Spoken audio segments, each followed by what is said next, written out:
ప్రపంచంలో ఏ మనిషి కూడా పర్ఫెక్ట్ కాదు. ఏ మనిషి కూడా అందరికీ నచ్చాలి అని లేదు. అందరికీ నచ్చినంత మాత్రాన నువ్వు కరెక్ట్ కాదు అనుకోవడం తప్పు.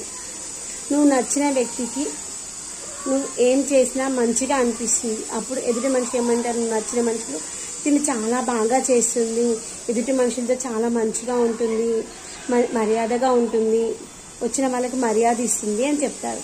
అదే నచ్చని వ్యక్తులు ఉన్నారనుకోండి, అమ్మ ఈమె అందరితో గొడవలు పెట్టుకుంటుంది, ఊరికే చిరాకు పడుతూ ఉంటుంది అని చెప్తారు. దీన్ని బట్టి నీకు అర్థమైంది ఏంటి? నచ్చితే నువ్వే చేసినా కరెక్ట్గా ఉంటుంది, నచ్చకపోతే అన్నీ తప్పు అవుతాయి. ఇవి రెండింటిలో నువ్వు తెలుసుకోవాల్సింది ఏంటి? ఎవరికి నచ్చిందో ఎవరికి నచ్చలేదో కాదు. నువ్వు ఎలా ఉండాలనుకుంటున్నావో అలా ఉండు. ఎదుటి మనిషి కోసం నువ్వు మారకు. నువ్వు ఎలా ఉండాలనుకున్నావు అలా ఉన్నావనుకోండి, నీకు నచ్చిన వాళ్ళు నీ వరకు వస్తారు, నచ్చని వాళ్ళు నేను వదిలేసి. నీకు నచ్చని వాళ్ళు, నువ్వు నచ్చని వాళ్ళకి నువ్వు ఉన్నా ఒకటే లేకపోయినా ఒకటే కదా. నువ్వు